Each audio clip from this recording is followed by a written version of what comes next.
Excellencies, Excellencies, yes, distinguished delegates, dear colleagues, good afternoon.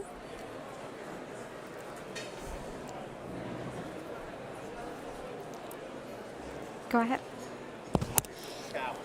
Shout. Okay. Excellencies, distinguished delegates, dear colleagues, good afternoon. Okay. Excellencies, good afternoon. They cannot hear. I need to. I can just present your... Yes, I will do it that way. Yes, thank you.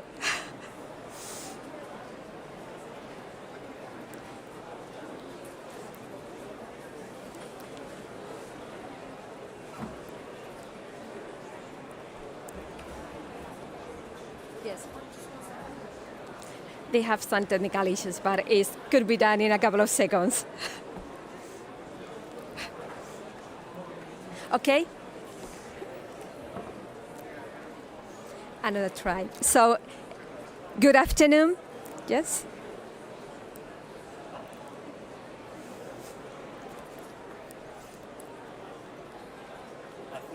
I think I can't, you can hear me. Okay, let's make an, please. Thank you. Good afternoon. It is my pleasure to be with you today to moderate this key event of the Paris Agreement Implementation and Compliance Committee. And this is an important event in preparation of the upcoming submissions of nationally determined contributions, NDCs, biennial transparency reports, BTRs, and information under Article 9.5 of the Paris Agreement. My name is Luisa Rodriguez, and I'm a legal officer of the United Nations Climate Change Secretariat and the Secretary of the Paris Agreement Implementation and Compliance Committee.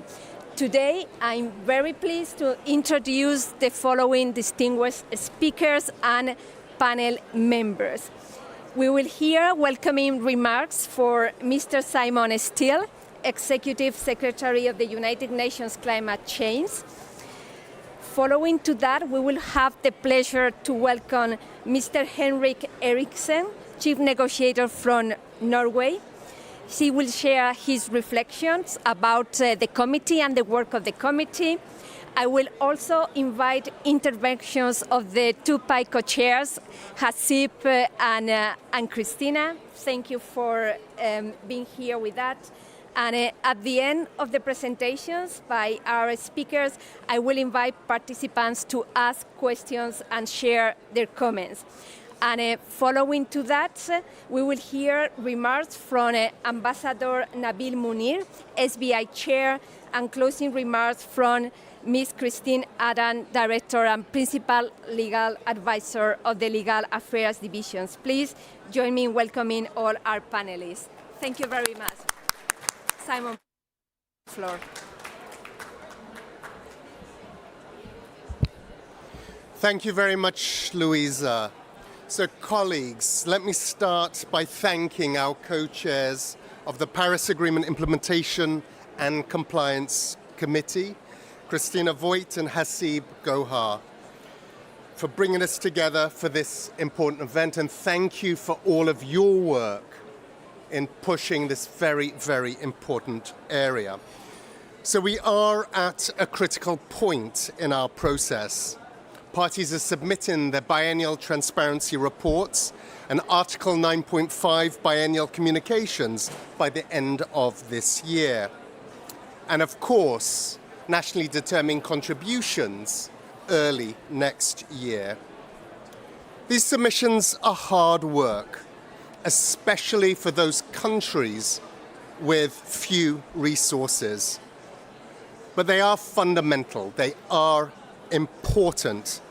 They're the difference between countries going their own way, hoping their climate action is enough, suffering the disastrous consequences we're already seeing year on year, or parties working together, supporting each other, contributing to capacity building efforts, taking advantage of the institutional mechanisms to go deeper as we enable people all across the planet to create healthier worlds. The Paris Agreement laid it out in black and white. Cooperation is not a nice to have. Signing on the agreement was a commitment to locking arms with each other, making sure we pool our efforts, sharing good practices to reach better outcomes. These submissions are an essential step, not only to knowing where we are on this journey, but also communicating with each other, making sure our global climate governance is effective. The information afforded by transparent reporting is a crucial enabling tool for international cooperation. We're already seeing the benefits being reaped by front-runners. More jobs, higher wages, economic growth, opportunity and stability, affordable and secure clean energy, less pollution for healthier people and a healthier environment. Solid plans and ambitious NDCs in particular are fundamental for any country trying to attract investment, giving a signal to investors that they will be supported through the right enabling environment. And the information derived from these reporting efforts allow for plans that are not just ambitious, but credible and implementable. Not just evidence-based, but adapted to local realities across the whole of economy, engaging the whole of society. It isn't enough to have a few countries do well whilst others lag behind. We need every country to succeed in this transition, or else we all lose. Because greenhouse gases do not stop at borders. Global heating doesn't either. No country can be safe unless every country is safe. Each moment you engage with these mechanisms, helping multilateral action deliver in your country, in your communities, you bolster our defenses. So let us deliver, and let us deliver on time, because we are running against the clock. I thank you.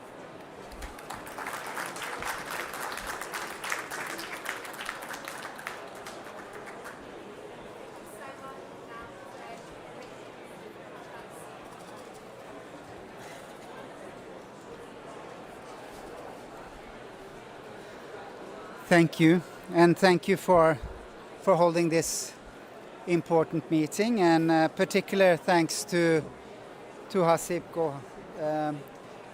Gohar and Christina Voigt for leading the pike in these important first years. I'd like to start with a bit of a looking back. When we were negotiating the Paris Agreement, it was actually quite controversial whether we would have a committee that would look at implementation and compliance. It was seen as something that would, or some argued it would be helpful and be important for implementation.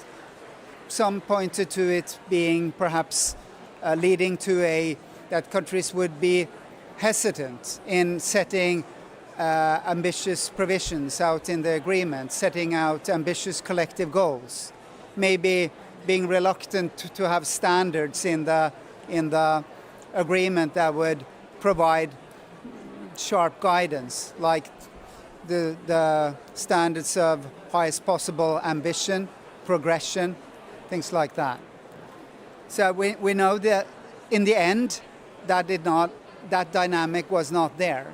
The dynamic was that in order for us to have an ambitious agreement, we need both.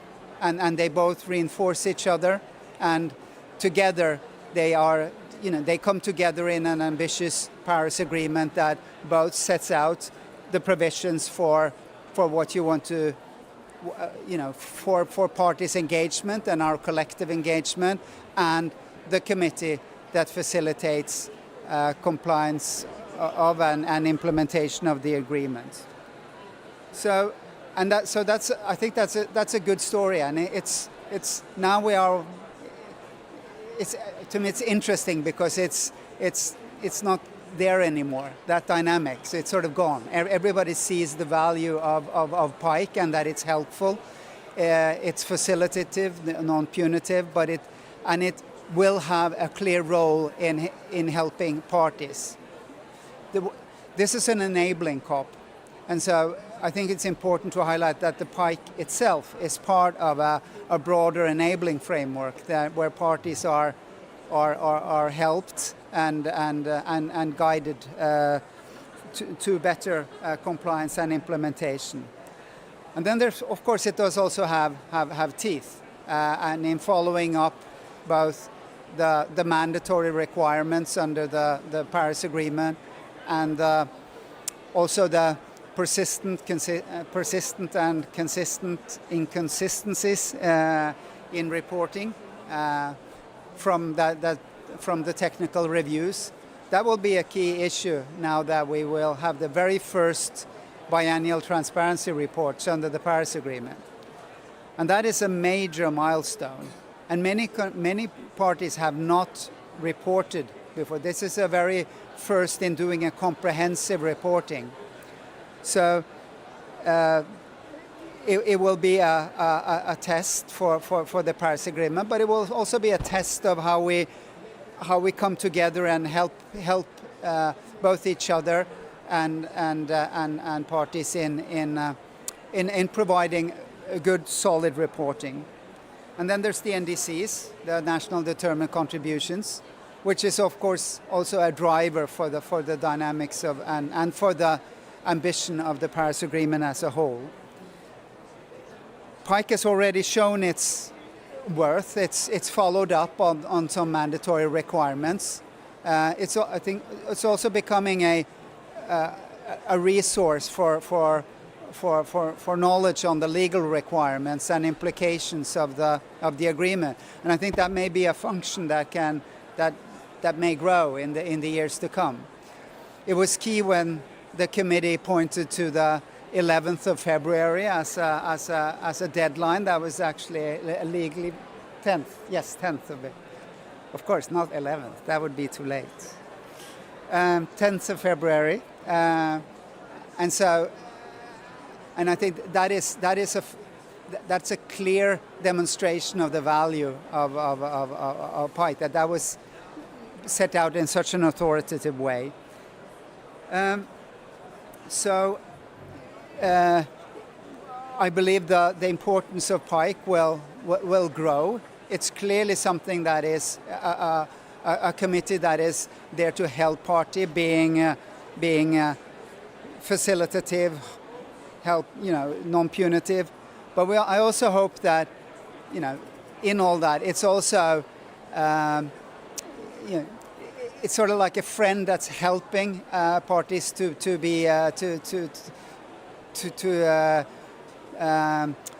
implement the provisions, but it's also a friend that you may not want in your own house. So, thank you.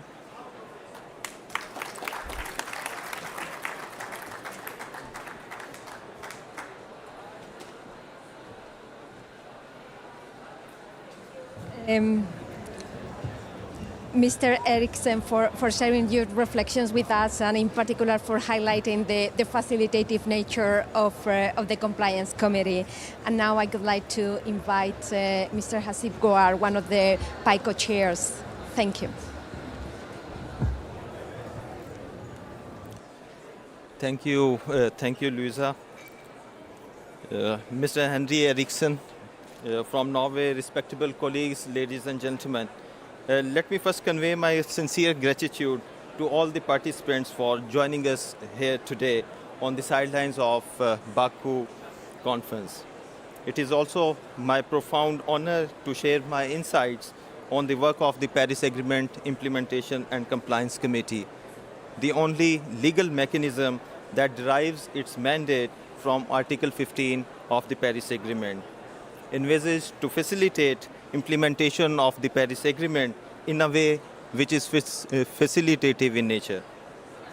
Climate change is an existential threat for millions of people around the world.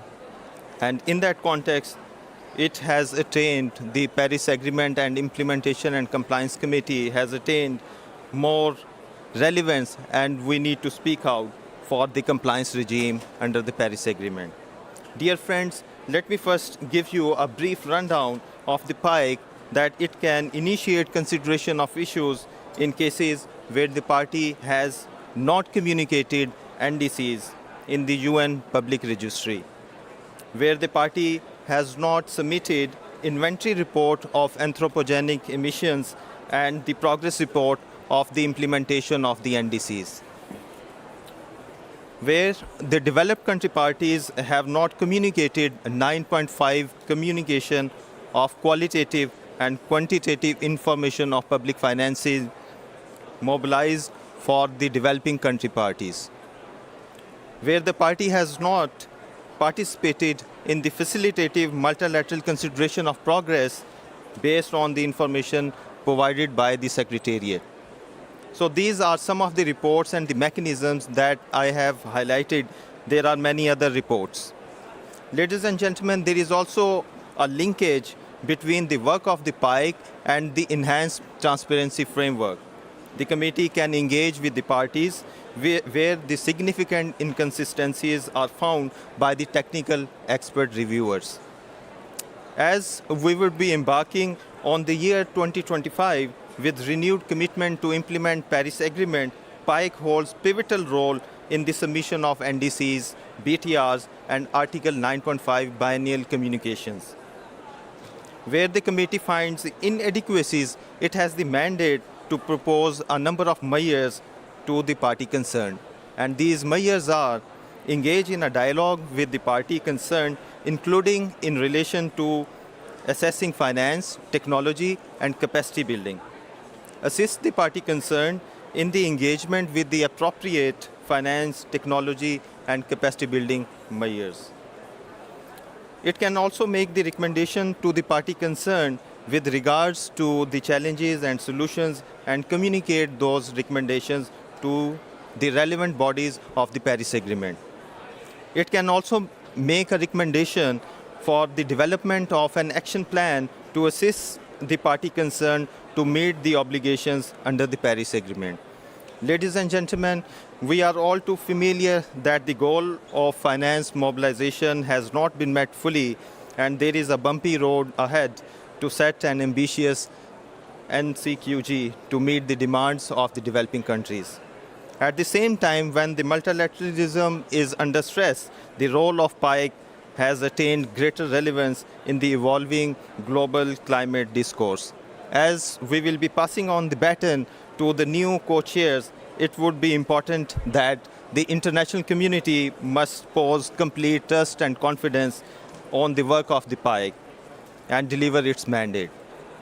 I also see that PIC can enhance its structured engagement with international finance mechanisms and institutions and financial mechanisms within UNFCCC, and can devise an action plan for the future engagement on the grant-based and concessional financing for the developing countries. And finally, as the climate negotiators are finalizing the text on the NCQG, I strongly encourage to see the language that strengthen the role of the compliance regime to monitor predictable finance mobilization under the Paris Agreement. I thank you all.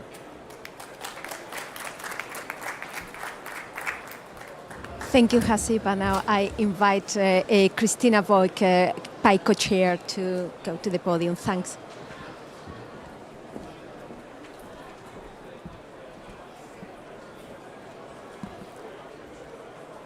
Ladies and gentlemen, colleagues, dear friends of PIKE, please let me start by thanking the UNFCCC Secretariat. The UNFCCC Secretariat, with its executive secretary who joined us here in this event, but also and maybe first and foremost the Legal Affairs Division, who has helped us and supported us on every step of the way. In particular, Luisa Rodriguez and her wonderful, excellent team, but also many other divisions who've been in and out of our meetings throughout the years for their engagement with PIKE. I would also like to thank Christine Adam, who is going to join us in a little while. She is the Director and Principal Legal Advisor of the UNFCCC. And as Hasib said, our mandates as the inaugural co-chairs is coming to a close at this COP. I would also like to add a very personal thanks to Luisa and her team and the Secretariat, and to the many members of and alternate members of PIKE, some of them are here today, for 5 years of an incredible experience and a very, very steep learning curve. Thank you so much. Well, yes. I also would like to thank my co-chair, Hasib Gohar, for 5 years of very, very engaging work and friendship. Thank you, Hasib. Ladies and gentlemen, we are moving into a watershed year for the Paris Agreement, and the Executive Secretary already outlined it. I call it a legal super year for Paris, for the Paris Agreement, for all of its parties, and of course also for PIKE. The 2025 NDCs will be the most important documents that parties produce and communicate to hold warming to 1.5 degrees with no or limited overshoot. And honestly, they are the last chance to do so. It is therefore imperative that parties communicate those NDCs, but also that they put forward ambitious and 1.5 aligned NDCs. These NDCs will also have to represent a progression compared to the current ones and reflect each party's highest possible ambition. Parties shall also be informed by the outcome of last year's global stocktake in the preparation of their new and successive NDCs. These are the features, as they're now called, that are already outlined, contained in the Paris Agreement. These NDCs are the very core of the Paris Agreement. They are the beating heart of the Paris Agreement. And parties very consciously decided, as Mr. Eriksson explained, parties very consciously decided in 2015 to create this core as a legal obligation. The obligation to prepare, communicate and maintain successive NDCs, and to communicate NDCs every 5 years. And the next time this is due is on the 10th of February 2025. And parties decided to establish PIKE as a constituted body under the Paris Agreement to facilitate parties' implementation and to promote compliance with this and other legal obligations. And PIKE stands ready. I think it's fair to say, Hasib, that PIKE stands ready to do so. Since the adoption of the modalities and procedures at Katowice in 2018, to the adoption of a full set of rules of procedures in Sharm el-Sheikh at CMA 4 2 years ago, the committee has been building up its competence and its capacity to follow up and to facilitate parties in living up to their obligations under the Paris Agreement. Having said that, NDCs are not the only obligation that parties or that PIKE, will keep an eye on. There is also the submission of biennial transparency reports by the 31st of December this year, as well as the biennial ex-ante finance communications by developed country parties under Article 9, Paragraph 5, which are due on the very same day. When it comes to BTR, and Hasib already outlined the mandate of PIKE, but when it comes to the BTRs, it is worthwhile highlighting that PIKE has the mandate to initiate considerations of issues when parties do not submit mandatory information or reports that need to go into the biennial transparency report, which means that PIKE will have to check whether there is a national inventory report, whether there is information to track progress in implementing and achieving the NDC, and whether there is, by developed country parties, information on the provision of means of implementation.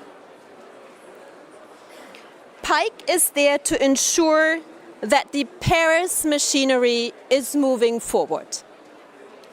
But it is mandated, and it will do so in a facilitative manner, by engaging with parties to understand the challenges that parties are facing and to resolve these issues and find solutions, taking into account respective national capabilities and circumstances.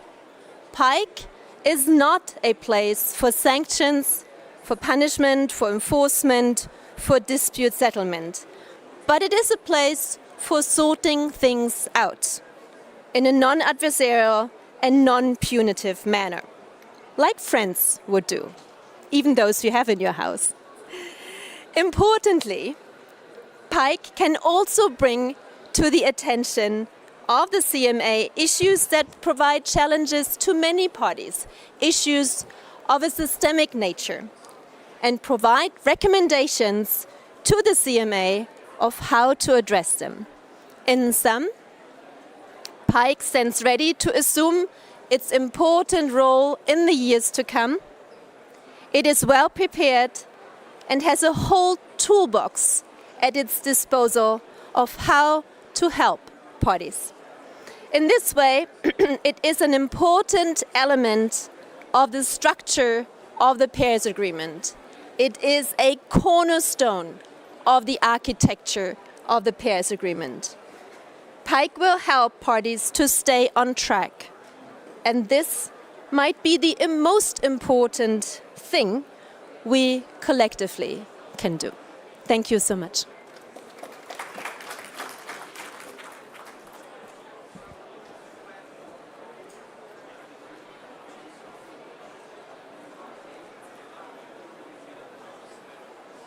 Thank you, Christina. And now I would like to invite Ambassador Nabil Munir, also SBI Chair, to the podium and share your remarks about the Paris Agreement Implementation and Compliance Committee. Thank you.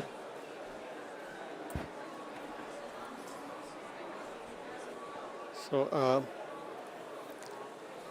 good afternoon, dear co-chairs, delegates, guests, ladies and gentlemen. First of all, my apologies for being late, but as SBI chair, you are kind of all the time trying to extinguish fires somehow. I'm becoming a firefighter.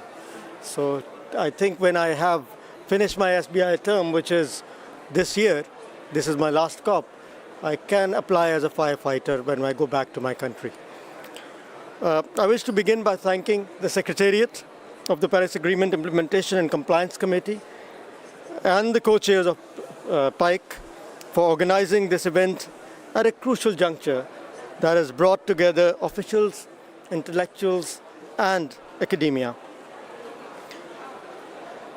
I also recognize the presence of, I know Simon has already left, but Henrik is still here. And thank you for sparing your time to be here with us.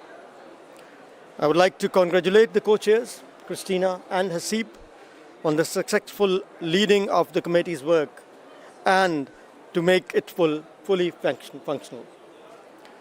The Paris Agreement was born from a recognition that climate change is one of the most existential threats that we face. Its success hinges on our ability to ensure compliance and to hold ourselves accountable for the commitments that we ourselves have made. In 2022, Pakistan witnessed the kind of destruction that is becoming far too common around the world now. In this instance, more than a third of our country, and Pakistan is not a small country, was underwater at one time, resulting in 1,700 deaths, displacement of millions, and damages estimated at around $30 billion. Given such magnitude, no one can cope with climate carnage alone. It is only possible through international cooperation, partnerships, and multilateral diplomacy to address climate disasters. This is why the work of PIKE holds such great significance. The facilitative nature of the PIKE is designed to enhance global cooperation and ensure that all countries can effectively contribute to climate action. What does the facilitative approach mean in practice? It means that the PIKE is not there to point fingers, to impose penalties. Rather, it aims to facilitate implementation and promote compliance in identifying fit-for-purpose measures, findings, or recommendations, paying particular attention to parties' respective national capabilities as well as circumstances. Looking ahead, the next few months will be critical juncture for the PIKE, with the approaching deadlines for the submission of BTRs, Article 9.5 Biennial communications, and the communication of NDCs. These submissions and communications of information are not merely bureaucratic tasks. They are the lifeblood of effective global climate governance. They provide us with the information necessary to assess progress, identify gaps, and mobilize resources for cooperative efforts to combat climate change. To ensure the committee has maximum impact, I would like to emphasize the need to effectively engage parties. To do so, we need to continue to build trust and confidence that the committee will act in a facilitative and non-punitive manner.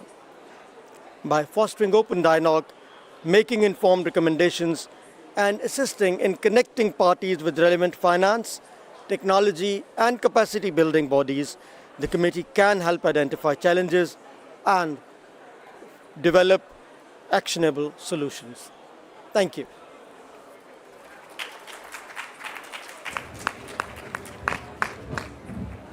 Thank you, Ambassador. I would like to invite now to the podium Ms. Christine Arendt, legal advisor of the United Nations Climate Change Convention. Thank you.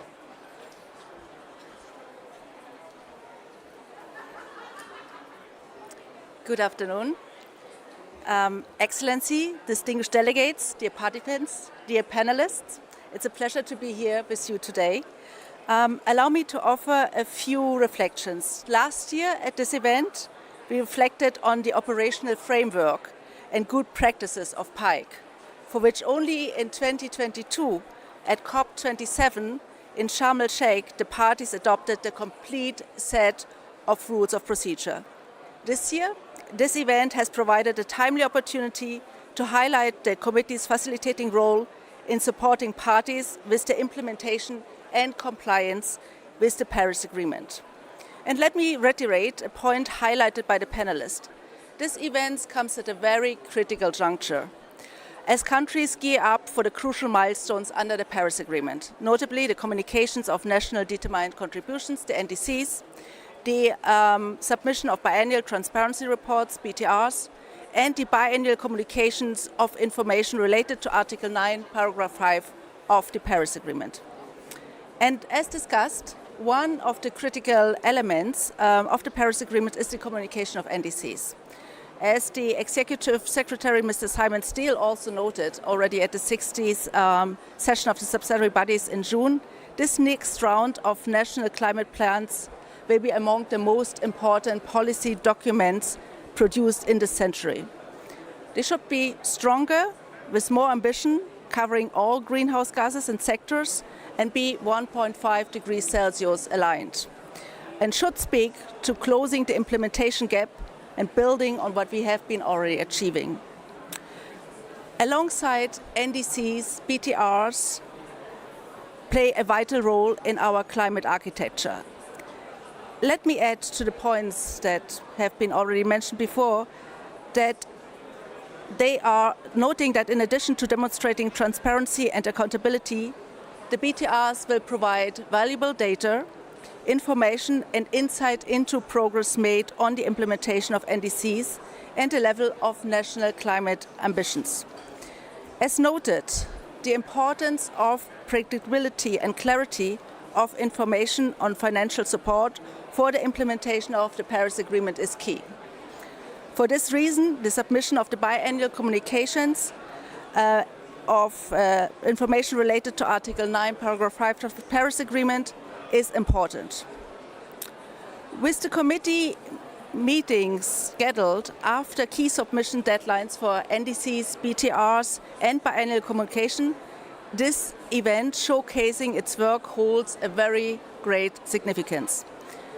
And in this context, I wish to join our executive secretary that was here earlier this morning and commend the committee members and alternate members under the able stewardship of the co-chairs Christina Vogt and Hasib Gohar for their efforts in communication and outreach to parties, be it through the side events like this, through e-learning, outreaches and resources, and participation in awareness-raising activities, or also the recent launch of the committee's redesigned webpage. Through clear, structured, and easy to understand information on the committee's nature and functions, how it is initiated and how it helps parties, the committee's communication and outreach have played an important role in assisting countries to understand the compliance aspects of the Paris Agreement. And let me conclude by reiterating that it is an honor and a real pleasure for the Legal Affairs Division at the UNFCCC Secretariat to be entrusted with supporting the committee. It's always good to see you. And we look forward to continuing to assist the committee in facilitating this work in the critical months that lie ahead. I thank you.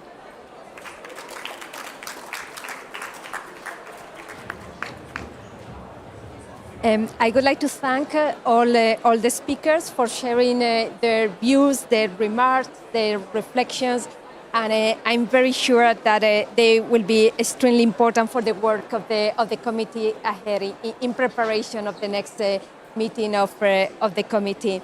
And now I would like to open the floor for participants to share their views, their remarks, or pose questions to our speakers. Please raise your hand and identify yourself when posing a question. Thank you.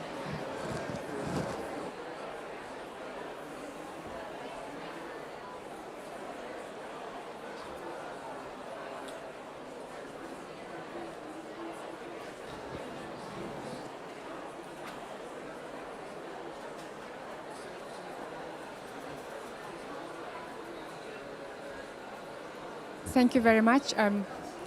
My name is Liazat Rabiosi. I'm from the Ozone Secretariat to the Montreal Protocol, and I actually deal also with the Compliance Committee.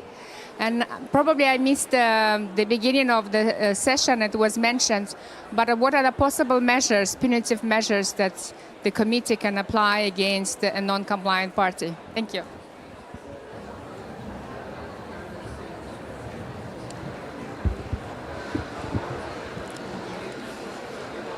It's very confusing with all the technical elements here. Thank you for your question. The modalities and procedures for PIKE are very clear in the fact that PIKE is not supposed to be punitive, non-adversarial, not punitive, no sanctions. But what the committee has is a whole toolbox of possibilities to engage with parties, to develop an action plan, to engage in communication with support mechanisms under the Paris Agreement and make recommendations to these support mechanisms if the party wishes so. And as a means of final resort, the committee can make a statement of facts, which is of course something that you may not call a punitive measures, but of course is also something that parties do not like. But this is the range of measures. They are not exhaustive, but this is what the committee has at its disposal.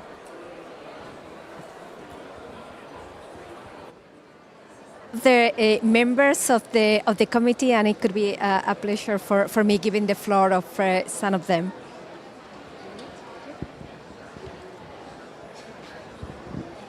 Thank you for being here. In my own capacity, I would like to take the opportunity to thank Christina and Hazib, yes, for the true and dedicated leadership you've provided to the committee. We are indeed very, very grateful. But fortunately or unfortunately, you seem to be leaving when real work is starting. So we bank on you for the technical advice, for all the backstops that we may need as a committee. Please keep your doors open. Thank you.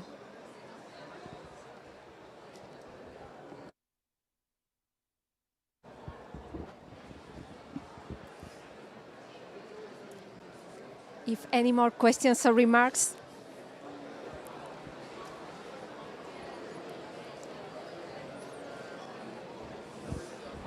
Just to add my concern to the last question that was asked about, will there be any punitive measure? You've said it's not about, but boxes to tick. Experience have shown that if we don't, maybe it's an experience, if we don't tie punitive measures, there are chances that the success processes may be jeopardized. So maybe, I do not know the thinking, because any requirements that do not necessarily have, you said your punitive measure may be like a statement that party do not like.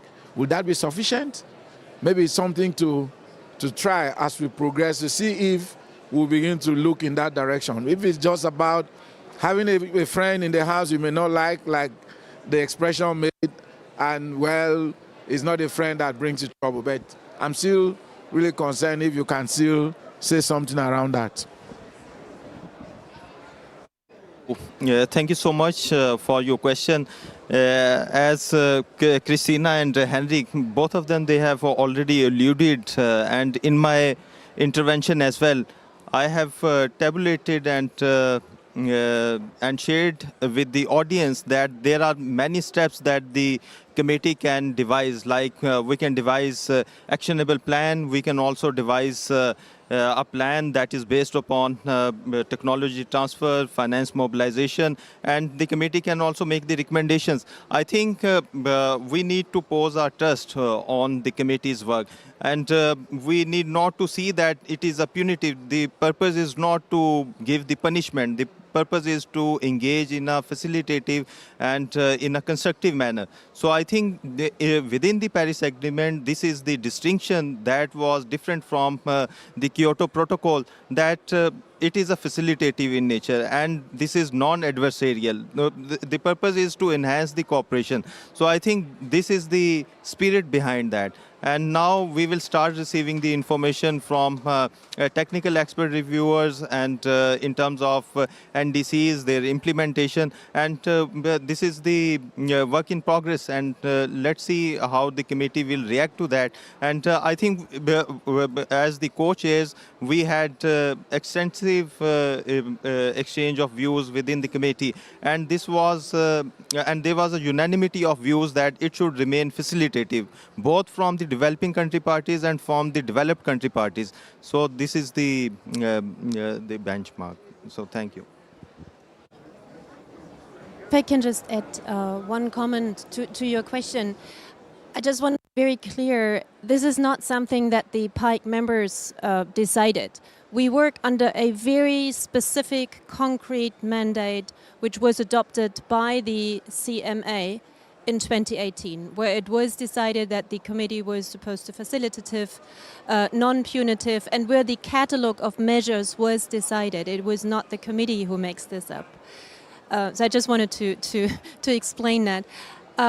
However, the modalities and procedures will be under review in a couple of years from now, so I encourage the parties to the CMA to think about whether what we have is sufficient or whether there should be any more. Thank you. We are about to conclude. Enough further remarks. I would like to thank you first, our speakers, but also the audience for this engaging discussion with our panelists. Thank you very much, and thank you for bringing us the co-chairs together at this important event, and also for the audience here. Thank you.